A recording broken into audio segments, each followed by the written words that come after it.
What's up, guys? Today I'm in a 2012 Lancer Ralliart, and there's BRZ with mud flaps, which you don't ever see, so that's a nice little surprise. So today I'm doing a review of my friend JR's car. Now I'm really excited to do this review, and before we get into it, I want to make a couple comparisons so we can talk about it, because a lot of you guys probably don't know what this is. Now at first glance, this looks like an Evo 10. It does. When I first saw this car, when I actually met him at the parking garage just randomly one night, at first glance, I thought it was an Evo 10. And then after further investigation, I realized, nope, that's just a Lancer Ralliart. So the way that it looks similar is mainly that front hood. I mean, with the Evo 10s, they're pretty notorious for having those two front little grills in the front hood. And with this car, it has that same hood. It doesn't have the same wide body as an Evo 10 does, but still looks very similar at glances. So if you guys are familiar with BMW, or let's say Subaru, as a lot of you guys probably are more familiar with, so to where this Lancer Ralliart sits is to where the WRX sits. Now, what I mean by that is, so with Subaru you have the Impreza, then you have the Impreza WRX, and you have the Impreza WRX STI. Now, with where that sits to Lancer, or Mitsubishi, is you have the Lancer, then you have the Lancer Ralliart, then you have the Lancer Evolution. Now, the WRX and the Ralliart are where the two comparisons meet. So the numbers that we're dealing with here in the Ralliart is around 237 horsepower with, I believe it's around 250 torque, give or take. And with the WRX, you're sitting at around 200 and I think 60 horsepower and 240 torque. Now again, give or take, don't quote me on that, but that's kind of what we're sitting at. So pretty similar numbers here, both all-wheel drive, both sedans. And I'm pretty curious. I'm gonna do my best not to compare this with the Evo, because an Evo is a track monster. And although this is very similar and has bits and pieces of the Evo inside of it, those are two different beasts. So I'm gonna do my best not to compare that. And there's another BRZ, which I don't know what's going on today, because that I never see my car out and about. And he's on right. Whoa, no, who are you? Little wave. I like that. Wish I was in my car. So we're driving in normal mode here, and I mean, it feels like an economy car would. I mean, so this car is supposed to be their economy Lancer, but with an aggressive edge, which, I mean, that's exactly what it is. Steering wise, I mean, I'm in normal mode and it feels fine. This is normal economy mode, feels all good, but let's put it in the sport mode here. And this has it's an automatic. Now, before you start bashing on it, I don't want to hear it, you guys. This is a twin clutch, so it's better than like BMW's like Steptronic type steering or transmission. So I'm pretty curious to see how this is going to react when we start switching through gears. Oh, there's a turbo.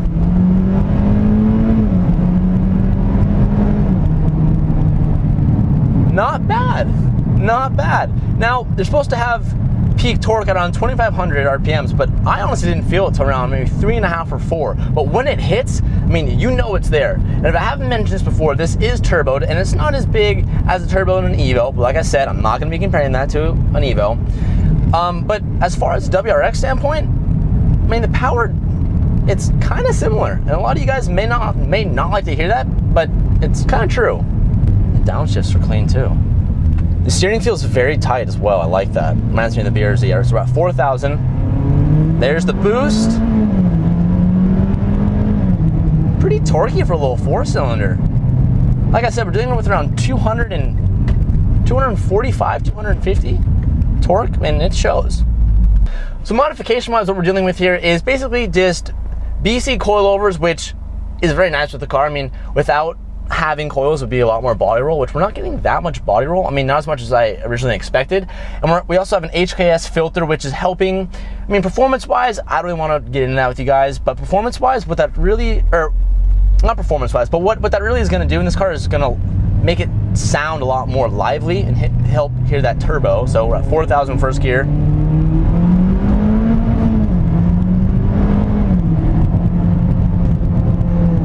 What I like is, when I click upshift, it shifts. There's not that big of a delay, which is what you typically see. But like I said, this is the twin clutch transmission, which I kind of like it. And for the price you're getting for this car, that's a pretty good transmission, especially for being paddle shifters.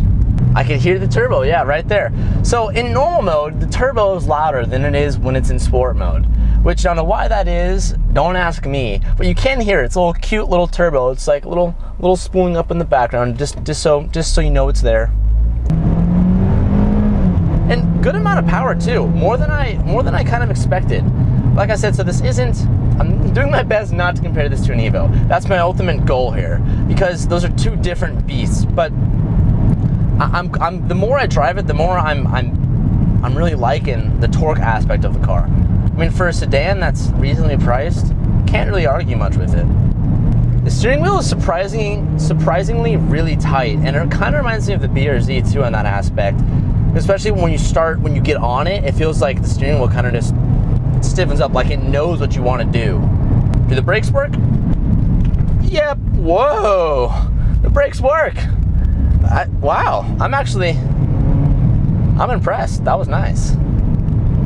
This is like the perfect daily driver too, especially if you like the way the Lancer looks and you're a little timid about going for the Evo.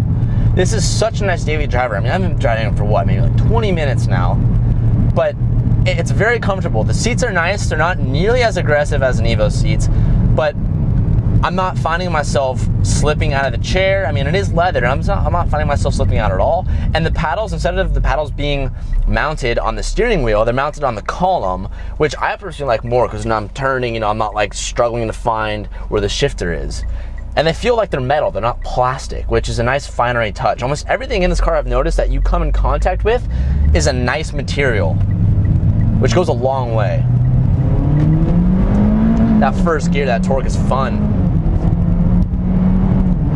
I do find though, as you get up in like 3 or 4, that torque that you once had kind of flutters off.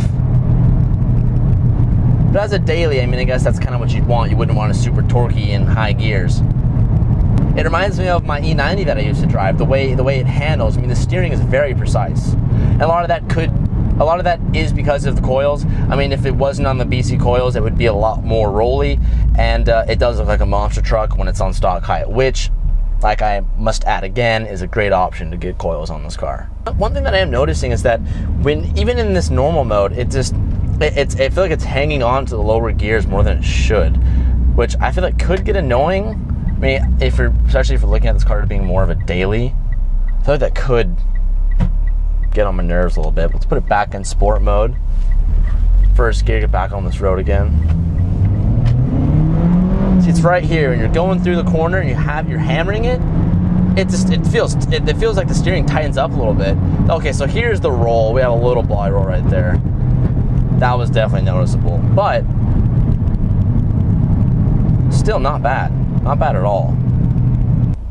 Can I make the U-turns? I don't think I can. I don't know. Oh. Stupid. Yeah, I was gonna say the all-wheel drive. I don't know if I can make that U-turn, but we can. We can.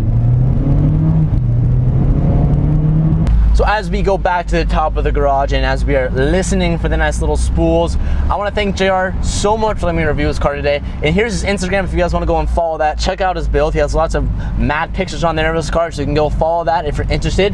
And thank you so much for watching. I'll catch you guys next time. Peace out.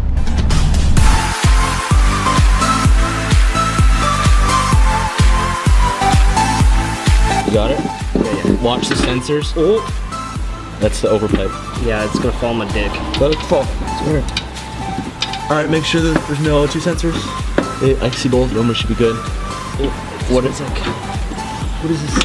Oh, there it goes. That's all of it. That's all of it. You got